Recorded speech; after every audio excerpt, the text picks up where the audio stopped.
You are not late because you lack ambition. You are late because you had to build the man other people were trained to become. They inherited confidence. You had to manufacture it. They inherited introductions. You had to become visible. They inherited permission to take risks. You had to fight the fear of disappointing everyone around you. But here is the danger. If you keep comparing your construction to their inheritance, you will rush the process, abandon the right path, and destroy the foundation that could have made you impossible to remove. Success comes late to some men, because life is not merely testing their ambition, it is forcing them to build their own internal army. But do not turn that truth into an excuse. Some men are building invisible foundations. Others are simply aging inside the same habits. Delay can become power, but it can also become decay. The difference is measurable. Most men measure progress with one question: how far have I traveled? That question hides the structure of the game. Two men can appear to be running the same race while standing on completely different foundations. One has financial runway, the other cannot survive. One missed salary. One has parents who treat failure as education. The other was taught that failure would disgrace the family. One grew up around professional language, useful introductions, and people who understood risk. The other entered every serious room as a foreigner. Visible speed does not reveal invisible infrastructure. You see the promotion, but not the introduction that placed the candidate in the room. You see the founder taking a bold risk, but not the family money protecting him from one bad year. You see the confident speaker, but not the environment that treated his opinions as valuable from childhood. You see movement. You do not see the runway beneath it. Machiavelli refused to begin with how the world should reward people. He began with the conditions that actually produce control. In The Prince, he wrote, "It appears to me more appropriate to follow up the real truth of the matter than the imagination of it." The real truth is that unequal beginnings create unequal preparation. But unequal beginnings do not remove responsibility. They change the work. The naive man makes one of two mistakes. He either denies fortune and believes everyone began with equal resources, or he worships fortune and concludes that because the game was unequal, his actions no longer matter. The first mistake creates shame. The second creates passivity. Both preserve weakness. A strategic man does neither. He inventories reality without surrendering to it. He asks what was given to them, what was withheld from me, and which missing advantages can now be deliberately constructed. Machiavelli described political outcomes through fortune and virtue. Fortune includes timing, inherited conditions, changing circumstances, and events outside your control. Virtue, in the Machiavellian sense, is practical force. It is the judgment to read conditions, the courage to act, and the discipline to adapt before reality removes the choice. This is why two men can enter the same profession and appear to move at completely different speeds. The first already understands negotiation, presentation, follow-up, and status signals. His family can introduce him to capable people. The second may have equal intelligence, but he must first learn the vocabulary of the room. Then he must discover which skills the market values. Then he must produce evidence. Then he must learn to present that evidence without sounding uncertain. Then he must find people capable of recognizing it. From the outside, one man advanced in 2 years, while the other needed 7, but they were not completing the same work. The second man was building the road while walking on it. That does not prove your delay is productive. It changes the diagnosis. Stop measuring only distance traveled. Measure what had to be constructed before movement became possible. Emotional stability without encouragement. Professional judgment without guidance. Skill without formal access. Reputation without endorsement. relationships without inherited social capital, courage without permission. The most dangerous sentence an unsupported man can repeat is this: if I were truly capable, I would already be successful. Replace it with a colder question. Am I moving slowly, or am I building infrastructure? One is a wound, the other is a diagnosis. But infrastructure becomes power only when it creates independent leverage. Steve Jobs learned this after being removed from Apple at the age of 30. Being a founder did not make him politically untouchable. Vision did not protect him from the structure around him. Creation was not the same as control. After leaving Apple, Jobs founded the company Next and became deeply involved with Pixar. Next struggled as a commercial hardware business, but its technology continued to develop. Pixar became a major animation studio. Years later, Apple acquired Next. That acquisition brought Jobs back, and the technology developed outside Apple became central to the company's software foundation. Jobs described this sequence in his Stanford commencement address in 2005. He was forced out. He built Next and Pixar. He returned when Apple purchased what he had created. The pressure was exile. The answer was not explanation. It was independent construction. Machiavelli wrote, "There is nothing more difficult to take in hand, more perilous to conduct, or more uncertain in its success than to take the lead in the introduction of a new order of things." Existing systems have defenders. People who benefit from the present order protect it. People who might benefit from a new order remain cautious until proof appears. This is why your family may defend the safe path more aggressively than they support the uncertain one.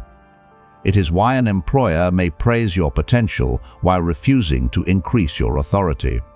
It is why people often refuse to believe in your new identity until that identity produces consequences they cannot ignore. Jobs did not argue his way back into the kingdom. He built something the kingdom had to acquire. Rejection becomes strategically valuable only when separation is converted into independent capacity. A man with only a vision must keep asking to be believed. A man with skill, capital, distribution, evidence, or an audience possesses means. He no longer has to win every argument. Reality begins arguing for him. Stop asking, "How do I make them understand me?" Ask, "What can I build that remains valuable even if they never understand me?"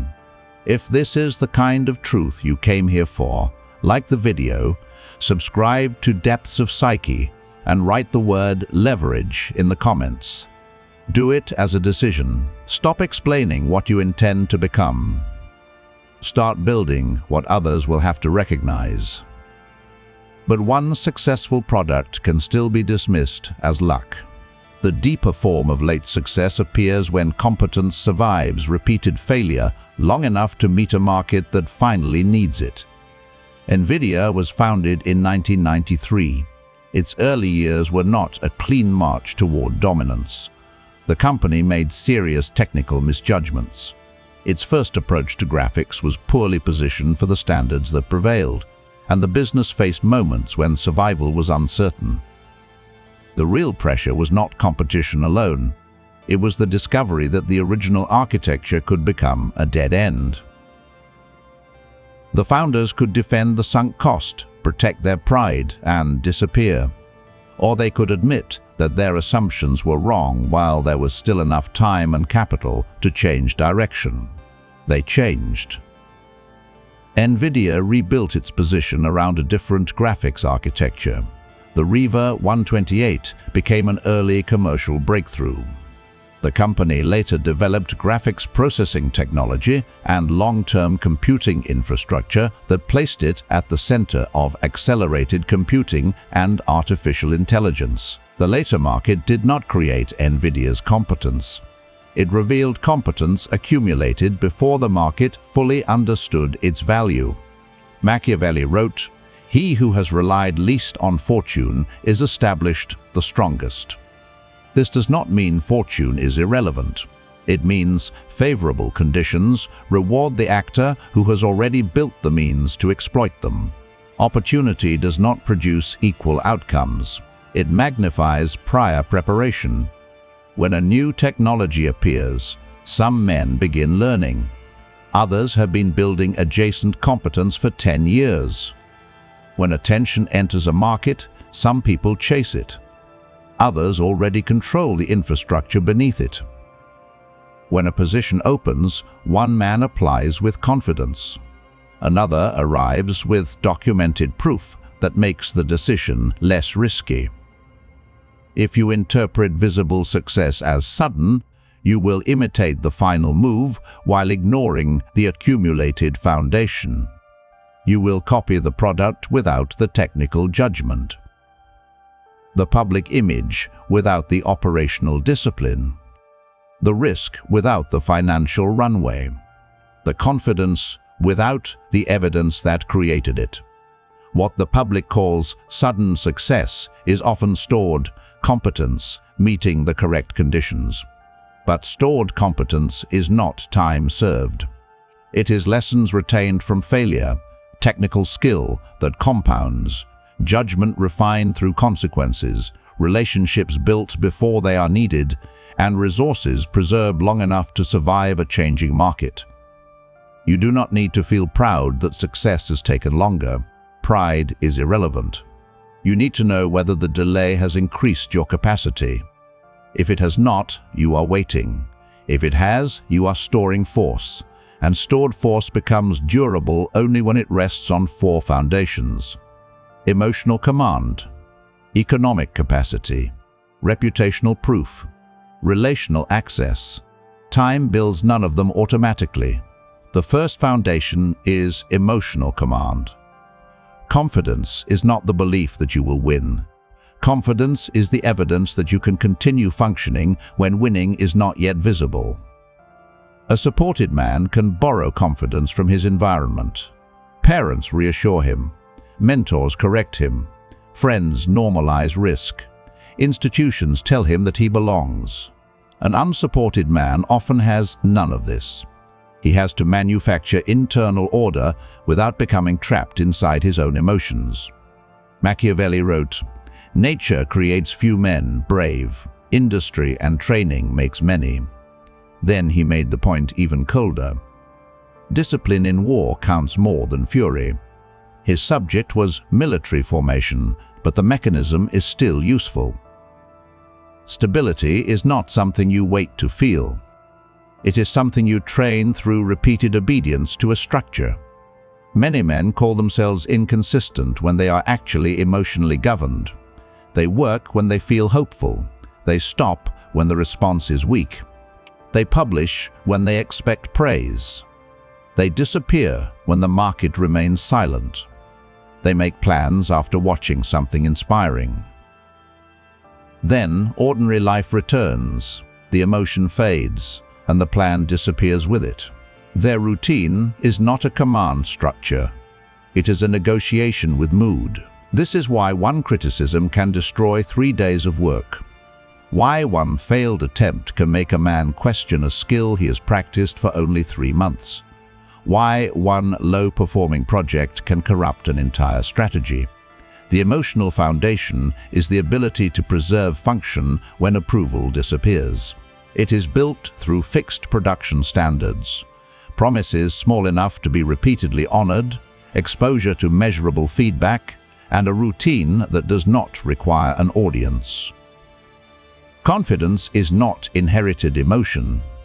It is accumulated obedience to your own decisions.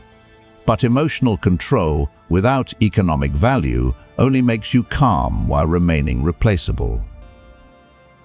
The second foundation is economic capacity.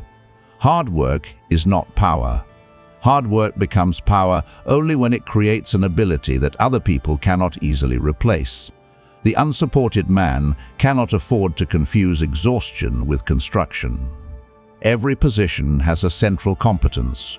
A salesman must generate decisions. An editor must hold attention. A programmer must solve technical problems. A manager must coordinate people and resources. A creator must turn ideas into material that earns and retains attention.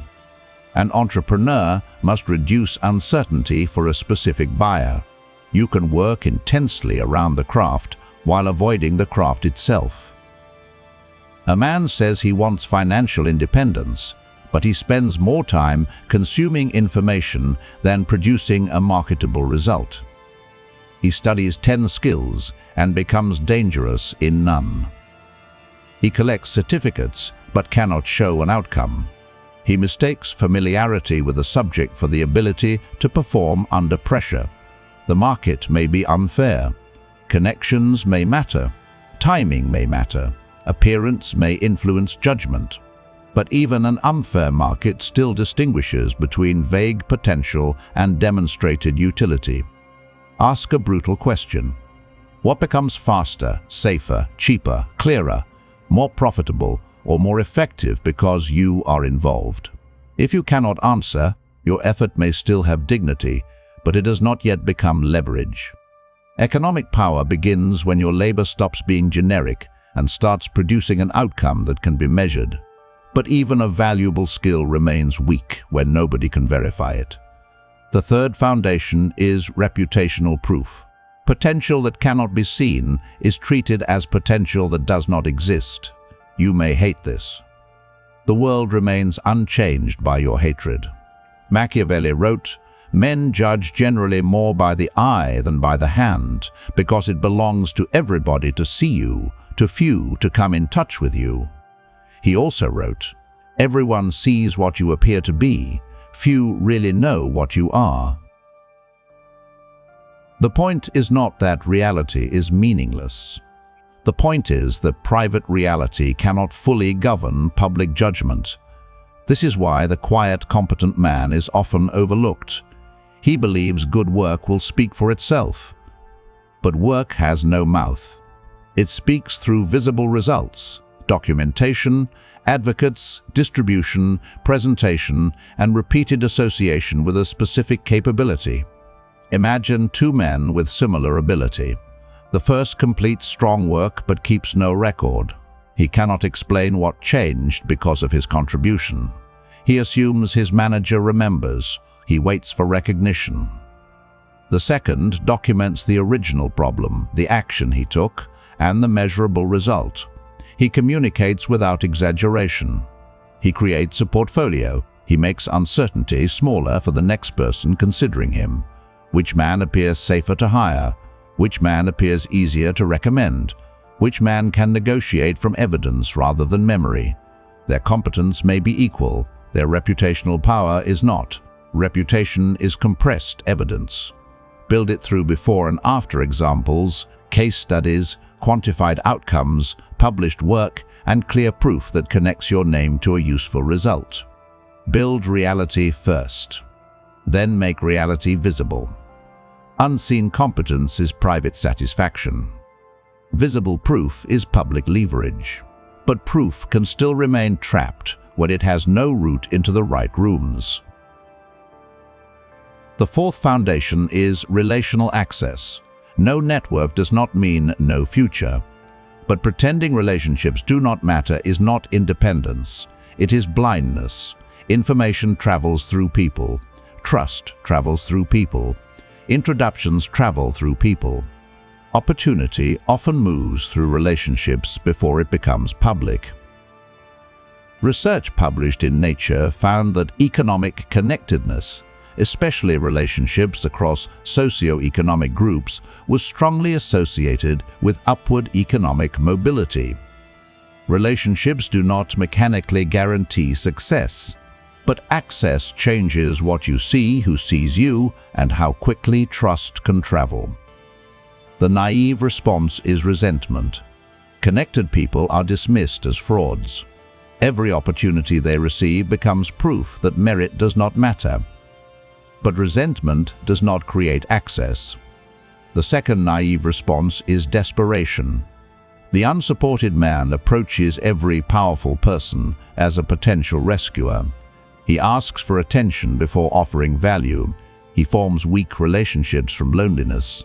He becomes easy to control because one gatekeeper appears to hold his entire future. That is not an alliance. That is dependence. A useful alliance contains three things. Each person brings something real. Promises are confirmed through action. Neither person is required to become helpless for the relationship to continue. Do not enter capable rooms asking only what you can receive. Bring useful information. Competent execution. Specialized knowledge.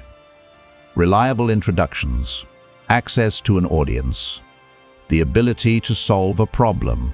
You do not need hundreds of contacts. You need a small number of capable people who know what you can do and trust you to do it. A network becomes power when mutual value replaces emotional dependency. If you are the kind of man who keeps consuming advice but avoids building proof, stop calling that progress. You already know that nobody is coming to rescue you. But your real problem is not information. It is execution under pressure. If you keep collecting ideas without converting them into skill, evidence, and leverage, you will spend years feeling prepared while remaining dependent. Inside Patreon, you get deeper strategic breakdowns, practical frameworks, and unfiltered analysis so you can build with greater precision and act without needing permission. This is not for spectators. It is for men willing to confront what their current results reveal. The decision is yours. Now the four foundations expose a brutal fact. A man can remain busy for years while constructing none of them. Time is not stored force. Only converted time is stored force. Not all slow progress is preparation. Sometimes you are not building in silence. You are hiding in silence. Empty delay looks like movement, but leaves no transferable power behind. You consume more information than you apply. You change direction whenever beginner discomfort appears. You fantasize about recognition. You explain your plans to receive emotional credit before execution. You repeat low-value work because it feels familiar. You wait for confidence before accepting exposure. You call confusion research. You call fear patience. You call isolation focus when you are avoiding judgment. Stored force looks different. It leaves assets behind, a scarce skill, a portfolio that can be inspected, documented results, capital that creates alternatives, distribution that allows your work to reach people without permission, trust with capable individuals, systems that survive low motivation. The empty delay man says he has been working for years, but he cannot identify what became more valuable. His skill is not scarce, his proof is not organized, his reputation is unclear, his savings create no freedom, his network knows his ambitions but not his capabilities. Years passed, nothing compounded. The stored force man may appear equally unsuccessful from the outside, but his negotiating position has changed. He has stronger judgment, a larger body of work, more capital, better evidence, a growing audience, a few serious allies, reduced dependence on one employer, one client, or one platform. Visible success may not have arrived, but he is harder to control. That is the difference. Delay without construction becomes decay. Delay converted into skill, proof, capital, judgment, and relationships becomes stored force. So stop asking whether success is late.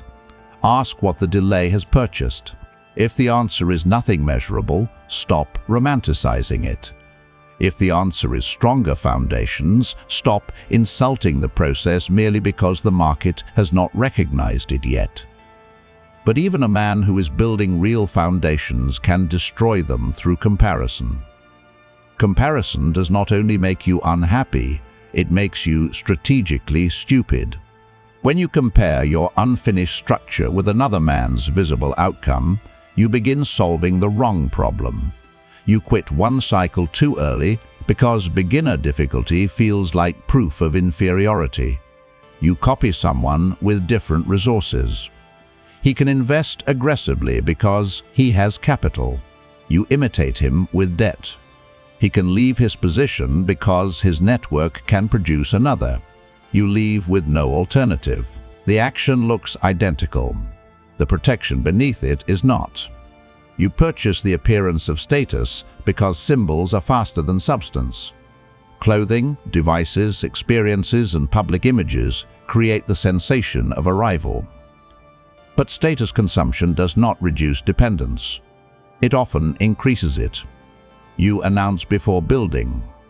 For a few hours, other people's reactions give you the emotional experience of movement. Then the repetitive work begins, attention disappears, and now you must defend an identity you announced too early. You choose speed over durability. One client controls most of your income. One platform controls your audience. One employer controls your professional identity. One relationship controls your access to opportunity. The numbers rise, but your freedom does not. You accept weak alliances from loneliness. Attention feels like alignment. Encouragement feels like competence.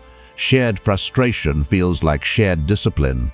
A lonely man can mistake almost any support for loyalty. This is dangerous. The unsupported man's greatest disadvantage is not always the lack of resources. It is the pressure to prove himself before the foundation is ready. That pressure makes him rush. Rushing makes him dependent. Dependency weakens judgment. Weak judgment extends the timeline he was trying to escape. Stop trying to look early. Build to remain. Now make this practical. Do not answer these questions with what you intend to become. Answer with present evidence. What can you do that the market will pay for? Where is the visible proof? Who knows that you can do it? What happens to your income if one person says no? Can criticism destroy your routine? Are you building leverage or merely surviving? Then score the 4 foundations honestly. Your emotional foundation asks whether you can continue without praise. Your economic foundation asks whether your skill solves a measurable problem. Your reputational foundation asks whether strangers can verify your value. Your relational foundation asks whether capable people know and trust what you can do. Your weakest foundation is not merely slowing you down. It is placing a ceiling over every stronger foundation you already possess. A strong skill with no proof remains invisible. Proof with no access remains trapped. Access with no competence becomes temporary. Competence with no emotional command collapses under pressure. The system is only as durable as the weakest structure carrying it. Success arriving late is not noble by itself. It becomes power only when the delay leaves behind skill, proof, judgment, capital, and trusted alliances. Steve Jobs did not return because Apple finally understood him. He returned with leverage. NVIDIA did not become inevitable overnight. Stored competence finally met the market that needed it. Your slower timeline is not a verdict, but neither is it automatically preparation. The verdict is found in what the delay has built. So stop saying, "I am behind." Ask which foundation is missing. Then build it without drama, without announcement, and without waiting for permission. If this video forced you to see your position more clearly, like it, subscribe to Depths of Psyche, and comment with the foundation you are building first. Do not ask to be understood. Build the proof. Let reality change the verdict.